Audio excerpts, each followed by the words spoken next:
우린 모두 오네시모입니다 라는 말씀으로 함께 은혜 나누기를 원합니다. 여러분, 사랑이 기적을 만든다는 사실을 아시나요? 사랑은 아주 강력한 힘을 가지고 있습니다. 그래서 특히 절망으로 죽어가는 사람들을 살려내기도 하죠. 이 사랑의 힘으로. 이제 영상 하나를 보실 텐데요. 이분은 유튜브에 머리뼈 없는 이렇게만 치어도 바로 뜨는 사람이에요. 전직 승무원입니다. 이분이 그 치료함을 받을 때 지금 어떻게 점점 회복되어 가는지 한번 아주 짧지만 한번 보시기를 바라요. 자, 영상 보여주십니다. 지금 이 순간 다들 저를 또렷한 눈빛으로 바라보고 계신데요. 보시는 것처럼 저는 머리를 다쳤고 또 머리뼈 수술까지 했지만 여전히 왼쪽 뼈 관자놀이 3cm는 없습니다. 다 으스러졌거든요. 2024년 1월 27일 길에서 뒤로 넘어지면서 머리를 다쳤고 그렇게 저는 그날의 기억을 다 잃어버렸어요. 제가 개두실 수술을 했을 때 의사 선생님은 가족에게 이렇게 말씀하셨어요. 수술은 잘 끝났는데 피를 너무 많이 쏟았어요. 수액으로 버티고 있지만 못 버티면 사망입니다. 그리고 깨어나도 언어장애, 인지장애, 청각장애 그리고 후각장애로 30대 여성으로서 온전한 삶을 살 수 없을 겁니다. 현재 저는 실어증 환자로 언어장애를 극복하기 위해 매일 병원에 통원하면서 언어치료를 받고 있습니다. 이면 형상이 심해서 귀에서 소리가 너무 시끄럽게 아프게 나고요. 후각상실로 맛을 못 느끼는 게 아니라 다 느끼하고 역겨워요. 눈에도 피가 쏟아져서 양쪽 눈 오른쪽의 시력은 잃게 되어 시야가 좁아졌어요. 그렇다고 너무 저를 안쓰럽거나 걱정스러운 눈길로 바라보지 않으셔도 됩니다. 전 이전보다 더 강한 의지로 행복하고 씩씩하게 살아가고 있으니까요. 그런 사고에도 이만큼 회복된 것은 저를 사랑하는 사람들 덕분입니다. 사랑을 사랑으로 또 사랑으로 대하면 기적이 일어나거든요. 근데 대체 실어증 환자인데 왜 말을 잘할까 궁금하시죠? 이번 세가시 간염 원고는 제가 쓰고 수정한 다음에 가족, 친구, 언어치료사가 첨삭까지 다 해줬고요. 그리고 딱 62번 정도 원고를 외우고 또 외우고 목이 쉴 정도로 연습을 했더니 이 정도 수준입니다. 네, 뭐지 이건? 네, 여기까지. 여러분 이거 찾으면 그 다음번에 거 볼 수 있어요. 저는 이 세바시를 참 잘 봐요.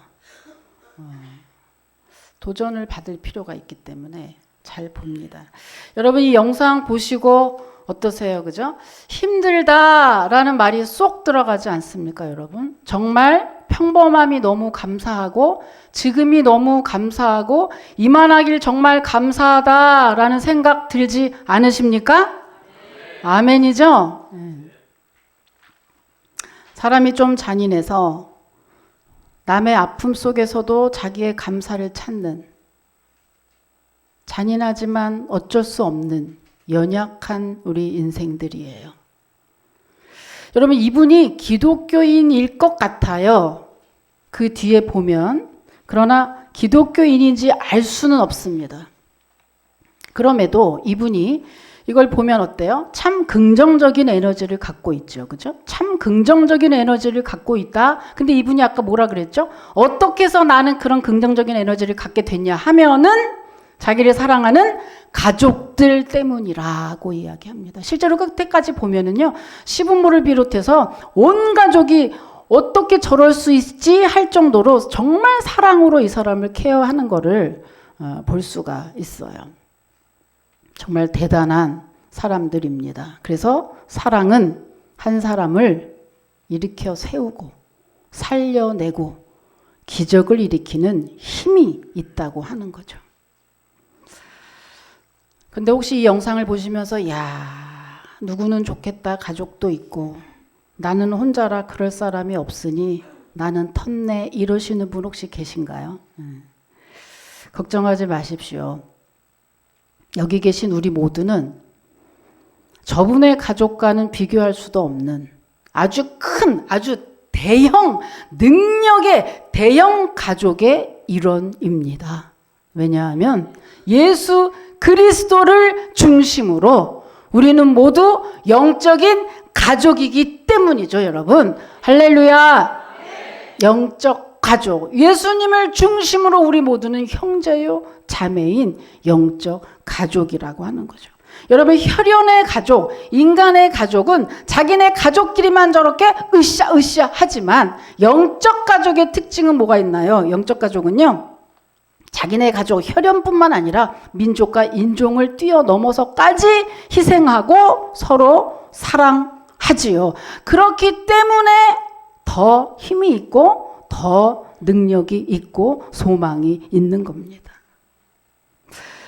독일의 아우슈비츠 이 수용소의 이야기인데요. 여기서는 그 도망가는 사람을 방지하기 위해서 한 사람이 탈출했다. 이러면 무작위로 10사람을 뽑아서 다 굶어 죽인답니다. 그러니까 이거를 보면서 이제 탈출을 포기하라 이거죠. 그런데 또 어느 날 하루 탈출범이 생긴 거예요. 그래서 또 무작위로 10명을 잡아서 이제 끌고 가는데 그 중에 5659번을 달았던 가요니체크라는 사람이 끼어 있었어요. 그러고 이제 10명이 쭉 가는데 어느 한 분이 신부님입니다. 어느 한 분이 저요, 저 5659번 가요니체크 대신에 제가 가겠습니다. 이런 거예요. 그 이유인 즉슨 저 사람은 알고 보니 결혼을 하고 부인도 있고 아이들도 있어서 저가 돌볼 사람이 많이 있지만 나는 혼자기 때문에 내 한 목숨 그냥 가면 끝이요. 그러니 내가 가겠습니다. 라고 손을 들고 마지막에 신의 가호가 있기를 바랍니다. 이러고 갔어요. 이분이 실제로 굶어 죽는데 잘 죽지 않았대요. 그래서 결국은 독약을 주사해서 그가 숨질 때 그 나이가, 그 신부님의 나이가, 콜베 신부님의 나이가 47세였다고 합니다. 그로부터 20년 후에 1982년에 10월 10일 베드로 성당, 성 베드로 성당에서는요, 성당에서는 주로 이런 거 하거든요. 그의 높은 그 공을 가장 높은 사람에게는 성인의 그 인준을 하는데 이 분 콜베 신부님을 성인으로 이제 인준하는 그런 예식이 있었습니다. 그때 살아남았던 가요니체크가 82세가 되어서 그 서품식에 참석을 했는데 어떻겠어요? 정말 처음부터 끝까지 고개를 들지 못하고 하염없이 울었다는 그런 이야기가 있습니다. 여러분, 이 콜베 신부 47세밖에 되지 않은 이 콜베 신부는 도대체 왜 그랬을까요?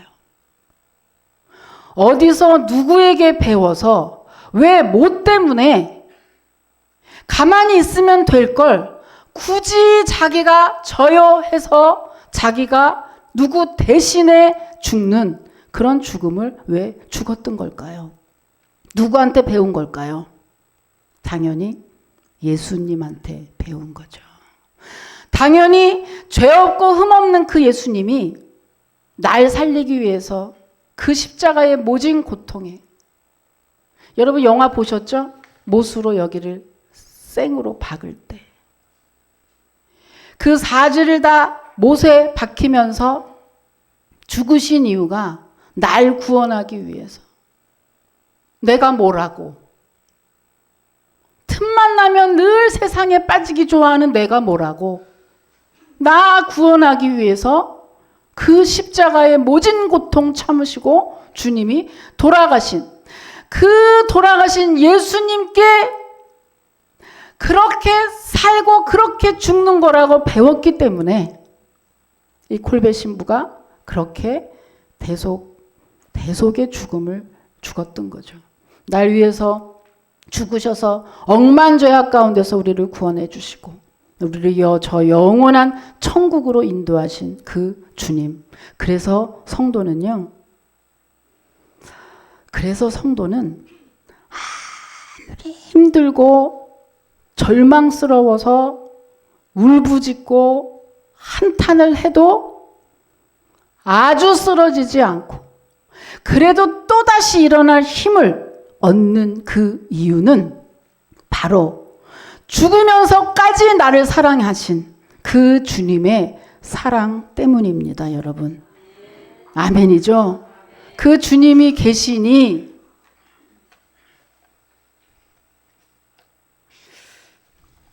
어떤 때는 살기 싫잖아요. 살기 싫어요. 그럼에도 불구하고 또다시 힘내서 살고 또다시 감사하고 또다시 그럴 수 있는 이유는 바로 그 주님의 사랑 때문이라고 하는 거예요. 그죠? 여러분 오늘 예배를 통해서 다른 거 다 떠나서 그 주님의 사랑을 가슴에 정말 느껴보시기를 주님의 이름으로 축원합니다. 오늘 본문은 그 주님의 사랑 이야기예요. 여러분 이 빌레몬서는 한 장인데 이 빌레몬서는 어떤 책이냐 하면 바울이 자기의 동역자인 빌레몬에게 보내는 편지예요. 그런데 이게 아주 사적인 내용이에요. 무슨 복음이니 위대한 하나님의 나라를 얘기하지 않고 사적인 얘기로 되어 있습니다. 이 빌레몬서에는요, 주인공 사람이 세 사람이 나와요. 세 사람인데 하나는 바울, 하나는 빌레몬, 하나는 오네시모 이렇게 세 사람이 등장해요.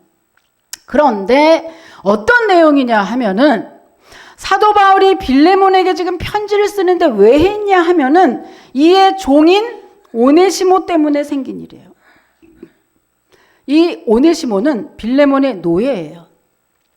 그때 당시에는 이제 노예는 소유물입니다. 그래서 이의 목숨줄을 빌레몬이 갖고 있는 거예요. 그렇게 해서 이 노예를 샀는데 이 오네시모가 어떻게 했냐? 그때 그 계약을 어기고 빌레몬 주인 집에서 도망을 가요. 근데 자기 혼자 그냥 몸만 도망간 게 아니라 주인 집에 있었던 돈까지 훔쳐서 도망을 간 거예요. 그렇게 해서 이 오네시모가 도망가서 어디를 막 떠돌다가 사도 바울을 만나게 돼요. 전혀 모르는 상황에서. 그 만나게 됐는데 사도 바울에게 그 오네시모가 복음을 전해 듣게 돼요. 그래서 그 복음을 듣고 이제 영접해서 새 사람이 됐어요. 새 사람이 되고 나니 바울과 오네시모가 함께 고민할 일이 생긴 거예요. 왜냐? 여러분 그리스도인이라는 사람들은요, 그렇게 눈 가리고 아웅하는 사람들이 아니에요. 그리스도인의 트레이드마크, 그리스도인에게 꼭 필요한 트레이드마크는 세 가지가 있는데 그게 뭐냐? 하나는 어머 저 사람 그리스도인인가 봐 할 정도로 첫 번째 뭐냐? 항상 기뻐하죠. 항상 기뻐해요. 그래서 웃는다 싶으면 혹시 교회 다니세요? 라고 물어보는 거예요.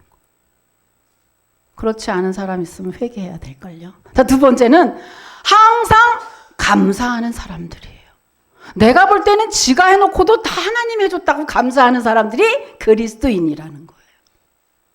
마지막 세 번째는 뭐냐? 그리스도인의 특징, 트레이드마크는 뭐냐? 정직입니다. 정직해요. 예수의 영은 정직한 영이에요.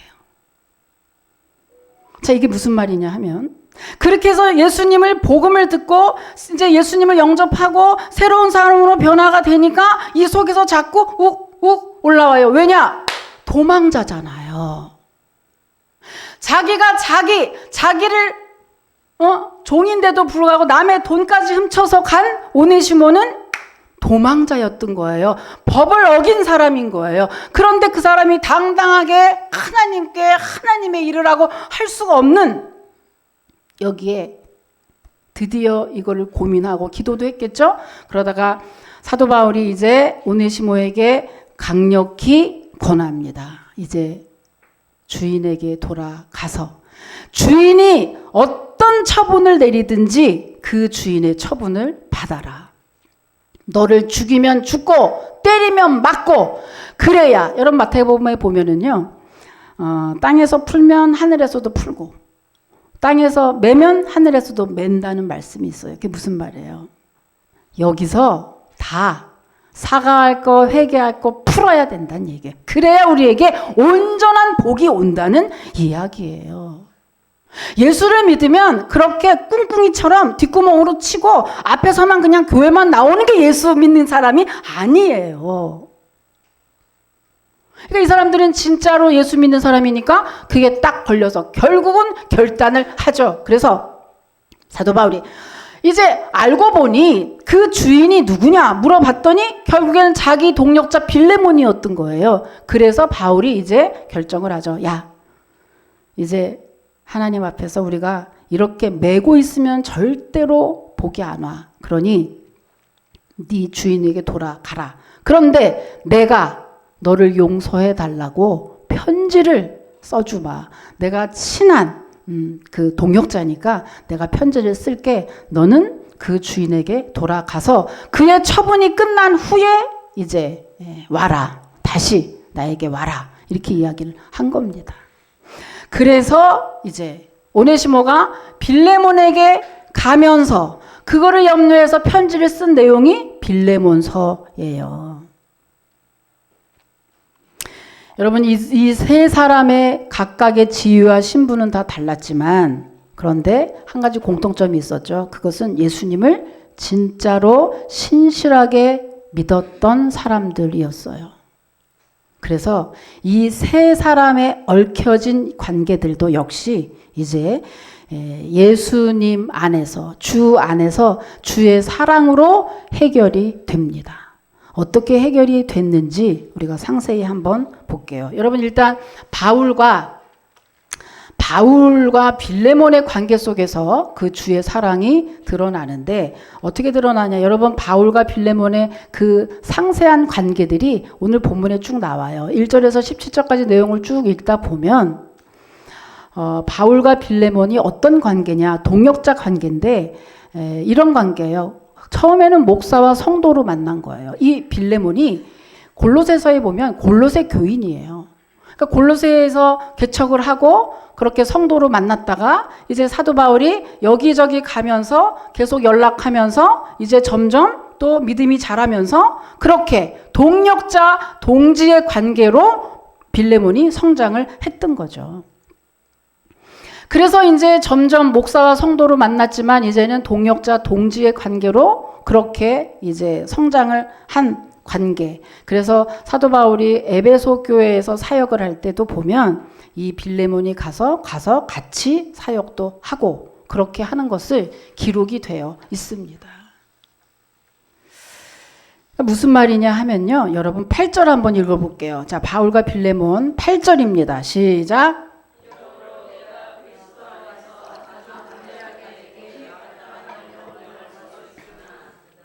이게 무슨 말이냐? 지금 목사와 성도로 만났기 때문에 야, 너 네 종 노예 있지? 오네시모 그냥 풀어줘. 용서해. 라고 명령할 수 있다 이런 말이에요. 여러분 어떻게 명령할 수 있지? 왜 명령할 수 있냐면 여러분 종이 노예가 그때 당시에 세상에서는 노예 제도가 있었습니다. 그런데 예수 안에서는 뭐죠? 노예 제도라는 게 없죠. 예수 안에서는 예수를 믿고 나면 한 형제요 자매가 되는 거예요. 그러니까 세상에서는 그런지 모르지만 이제는 오네시모가 예수를 믿어서 한 형제가 됐으니 이 세상의 법을 네가 따르리요? 네가 주의 법을 따라야지. 그러니 너가 노예라고 할지라도 이제는 그것을 풀어주고 용서하고 주 안에서 끝내라 라고 충분히 성경적으로 권면해서 명령할 수 있었다는 얘기고요. 그것을 불법이 아니라 개인적인 얘기가 아니라 성경적인 이야기를 하기 때문에 성도는 당연히 아멘하고 순종할 수밖에 없다는 얘기예요. 그런 관계라 하는 얘기예요. 그런데 지금 뭐라는 거죠? 바울이 그렇게 하지 않았다.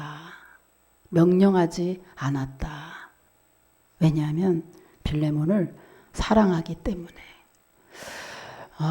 그 명령하지 않은 배경에는 이게 있어요. 여러분 그때 당시에 노예를 하려면 돈이 있어야 되죠. 그러니까 노예가 남자 노예는 한 지금으로 말하면 한 800만 원 정도로 계산을 해요. 그리고 여자는 더 싸게요, 비싸게요? 쌀 것 같죠. 이쁜 거기 써 있더라고요. 이쁜 여자 노예는 아유 지겨워. 하여튼간은 창세 이래로 무조건 여자는 이쁘면 그냥 다 용서됐나 봐요. 예, 창세 이래로 아이 참. 아유 참. 그러니까 우리 같은 사람은 어떻게 사는지 알 수가 없어요. 아유 참말로 더럽고 치사해서.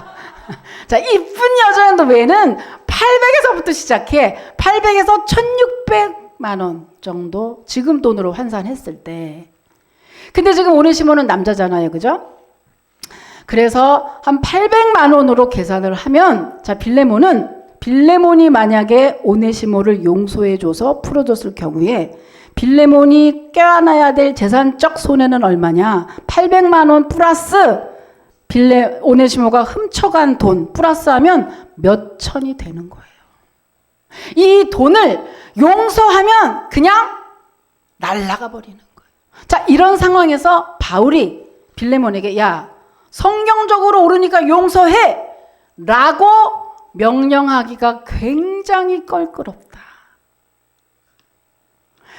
그래도 여기 보면 계속해서 내가 너가 그렇게 할 줄 믿노라 이런 얘기들이 나와요. 그래도 빌레몬이 그렇게 할 줄 알아요. 사도 바울이.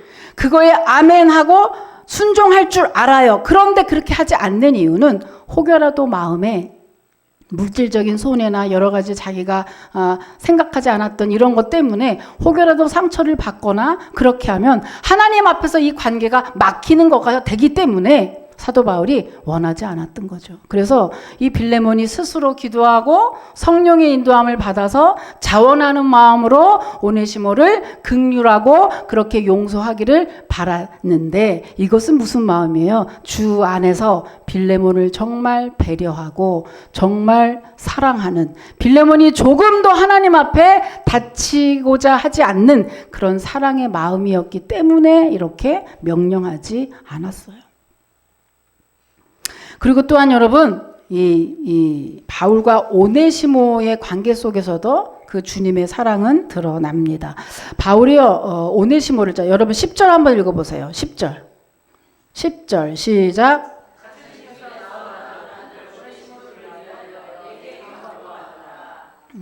여기 보면 아들이라고 표현하죠. 그죠? 언제 봤다고 아들이냐? 사도 바울은 어린 동역자들을 주로 아들이라고 표현을 하면서 디모데나 디도나 마가나 다 이렇게 아들이라고 표현을 했어요.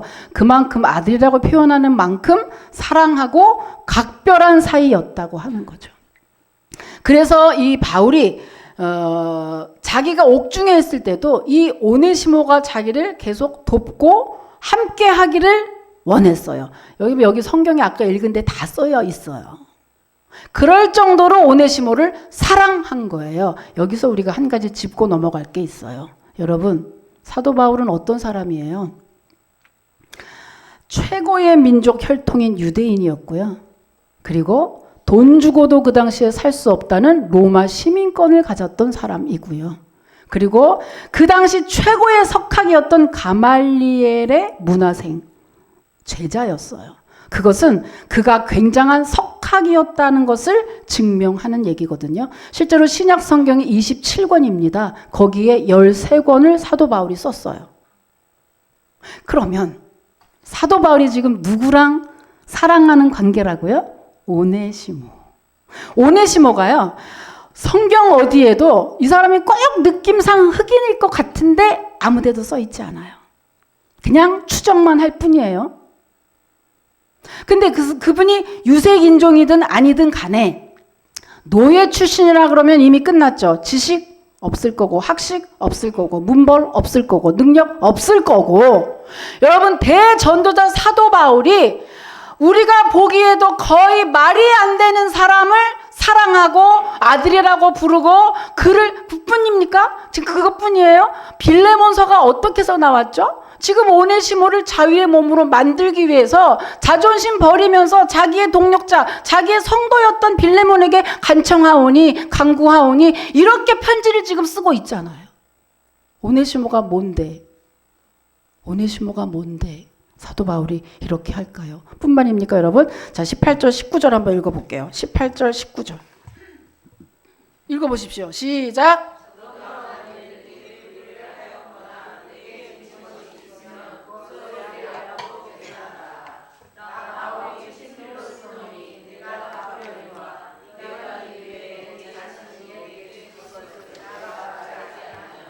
네.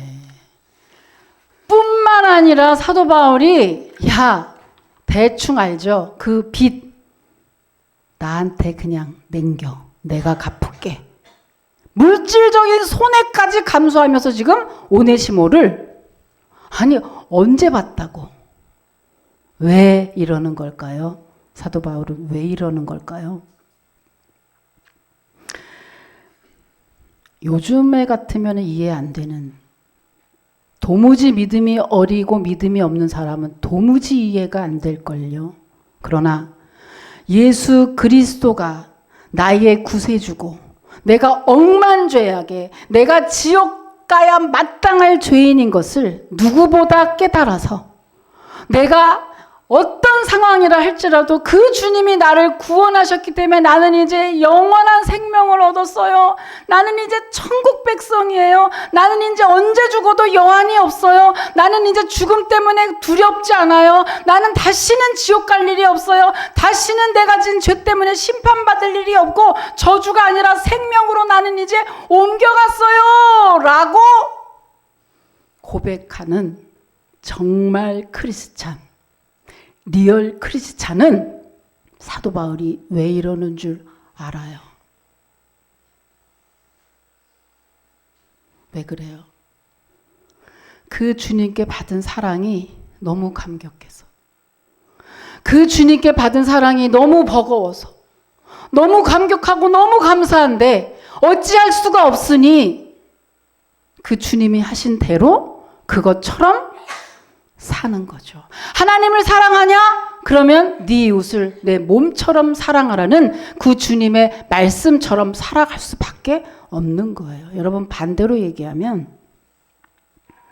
아직도 나밖에 모릅니까?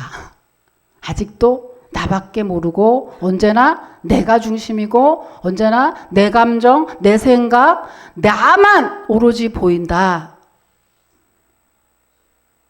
아직 믿음이 성숙하지 않은 거죠. 절대적으로 믿음이 성숙한 분이 아닌 거예요. 왜냐하면 그 사랑을 받고 그 사랑을 느낀 사람은 그 사랑을 전해줄 수밖에 없기 때문이에요.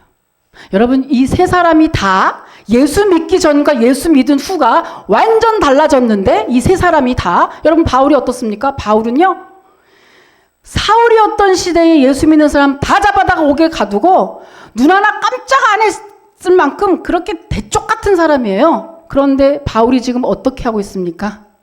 존재감도 없는 노예 출신의 오네시모 한 사람에게 돈도 불사하고 자존심도 불사하고 그를 풀어주라고 그 편지를 쓰고 그 부탁을 하고 이러고 있는 거예요. 왜요?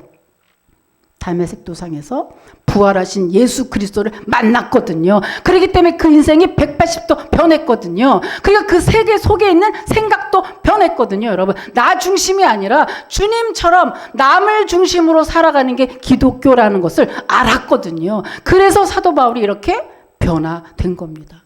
여러분, 빌레몬은 어때요? 빌레몬도 어때요? 자, 빌레몬이 이 예수님 만나기 전에 이미 노예를 800만 원이나 주고 노예를 샀다는 얘기는 그분이 세상의 관습대로 살아왔다는 것을 보여주는 거예요. 세상 관습대로 살고 종을 부리면서 이렇게 하고자 하는 그런 욕심에서도 살았던 사람이지만, 여러분, 빌레몬이 이제 예수님을 만나고 믿음이 들어가면서 변화가 돼서 사도 바울이 명령할 수 있지만 강구할 때 이미 계속 연속해서 얘기하죠. 네가 나보다 더 행할 줄 알아. 나는 네가 그렇게 안 할 줄도 알아. 계속해서 연속해서 반복해서 하는 얘기는 빌레몬의 믿음이 그만큼 좋았다는 얘기예요. 실제로 이 빌레몬은요, 오네시모를 풀어줬습니다. 용서했어요. 어디에 증거가 있냐? 골로새서입니다. 골로새서 4장 9절 한번 읽어볼게요. 예, 시작.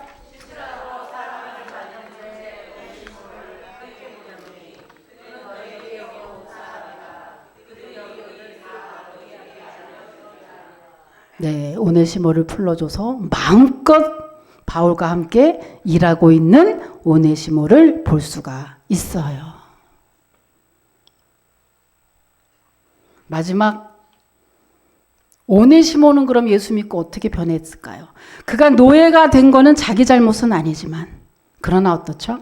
자기가 도망갔고 그때 당시 계약을 어기고 도망갔고 뿐만 아니라 주인집 돈에도 손을 댔잖아요. 그렇게 죄인이었습니다.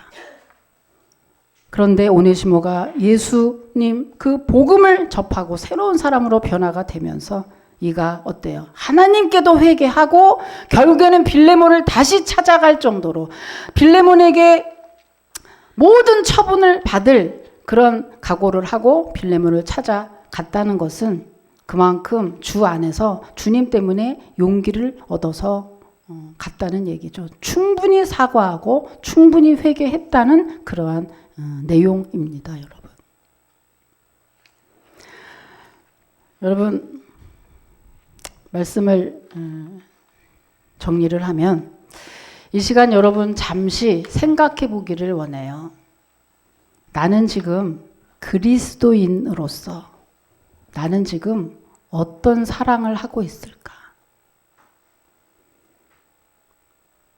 나는 내가 사랑하고 싶은 사람, 내가 할 수 있는 사람만 그 안에서 그 범위에서 끼리끼리의 사랑을 하며 세상 사람과 마찬가지의 그 사랑을 하면서 그리스도인이라는 이야기를 하고 있는 건 아닌가. 나는 과연 주님께 그 구원의 은혜를 받았는데 바울처럼 그 사랑을 실천하고 있는가? 그저 입으로, 그저 머리로만 나 영생 받았어. 나 받으면 끝이지. 라고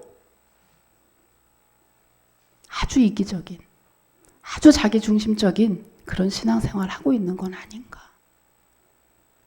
여러분, 나는 빌레몬처럼 정말 주님의 나라 때문에 물질적인 손해도 감수하고 내가 그렇게 할 수 있을까?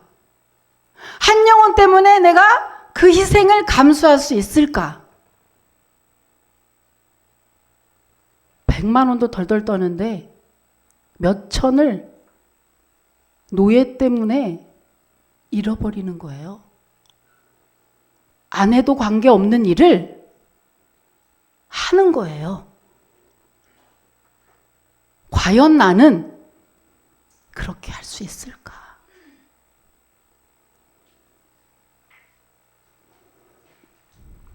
마지막 여러분, 우리 모두는 오네시모가 절대로 바울이 없이 빌레몬의 용서 없이 절대로 노예에서 벗어날 수 없어요. 그것처럼 우리 모두는 다 하나님 앞에 오네시모예요. 절대로 내 힘으로는 그 굴레를 벗어날 수 없었지만 주의 은혜로, 주의 사랑으로 한 번에 그 빛의 굴레를 완전히 벗어버려 그리고 자유로운 몸이 돼서 그 사랑 받았으니 있는 힘껏 바울을 도우면서 함께 주의 일을 하는 그런 사람으로 변화가 됐잖아요. 여러분, 이번 한 주간은 그리고 추수감사를 앞두고 우리가 한 주를 또 결산을 할 때 우리가 언제까지 형식적이고 언제까지 자기중심적이며 언제까지 세상 사람 같은 그러한 사랑. 이득 없으면 안 하고, 이득 있으면 하고, 사랑할 만한 사람만 사랑하고. 그렇게 할까? 오늘 다시 한번 여기저기 기웃대고 여기저기 할 게 아니라 오직 주님께만 전적인 마음을 주시고 그 사랑 받았으니 그 사랑 실천하는 것은 당연합니다라는 마음으로 가장 먼저 여러분 가족에게 그리고 교회에서 실천하시고 더 나아가서 안 믿는 모든 사람들에게 더 나아가서 세상을 향해서 선교사를 파송하고 선교를 도우면서 여러분 그렇게 세상을 향해서 주의 사랑이 이렇습니다. 주님을 믿는 사람은 이렇습니다. 주의 사랑은 우리를 기적으로 인도합니다. 주의 사랑은 한 생명을 살립니다. 그 주의 사랑 받았으니 그 주의 사랑 실천합니다. 내가 마음이 맞지 않아도 우린 그렇게 살아야 합니다. 이렇게 선포하고 고백하는 정말 성숙한, 정말 괜찮은, 정말 주님이 기뻐하는 그러한 신실한 크리스찬 다 되시기를 주님의 이름으로 축복합니다. 하나님 감사합니다. 내게